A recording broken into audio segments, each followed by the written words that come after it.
જાંબુ shorts બનાવવા માટે આપણે જોઈશે 250 ગ્રામ જાંબુ, 50 ગ્રામ ફુદીનો, 3 નંગ લીંબુ, 100 ગ્રામ ખાંડ, 1 ચમચી મીઠું અને 1 ચમચી સંચર.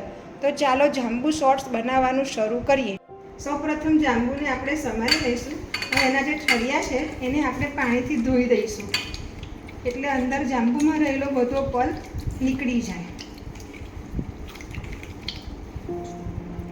હવે આપણે મિક્સરના એક બાઉલમાં જે જાંબુ સમાર્યા હતા એનો પલ્પ, પુદીનાના પાન, જે 3 લીંબુ લીધા હતા એનો રસ અને આ જે ધોઈને પાણી લીધું હતું જાંબુના ઠળિયાનું એ અંદર એડ કરી દઈશું. પછી એની અંદર 100 ગ્રામ ખાંડ, 1 ચમચી મીઠું અને સંચર પાવડર આ બધું મિક્સ કરી અને આપણે એને ગ્રાઇન્ડ કરી દઈશું.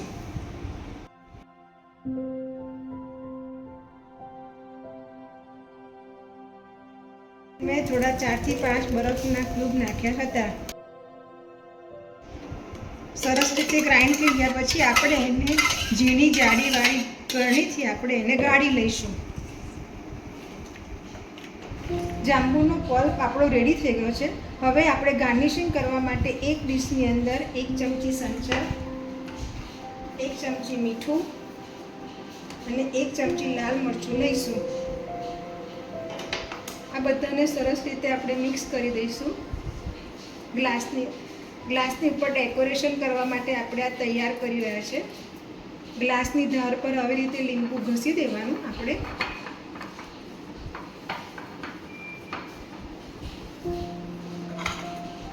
પછી આપણે એને આવી રીતે કરવાનું છે એટલે ઉપર આવું સરસ થઈ જશે.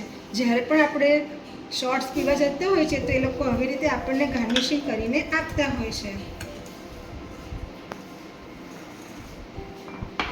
હવે આપણે જે જાંબુનું શરબત બનાવ્યું હતું એ આપણે એની અંદર ભરી દઈશું.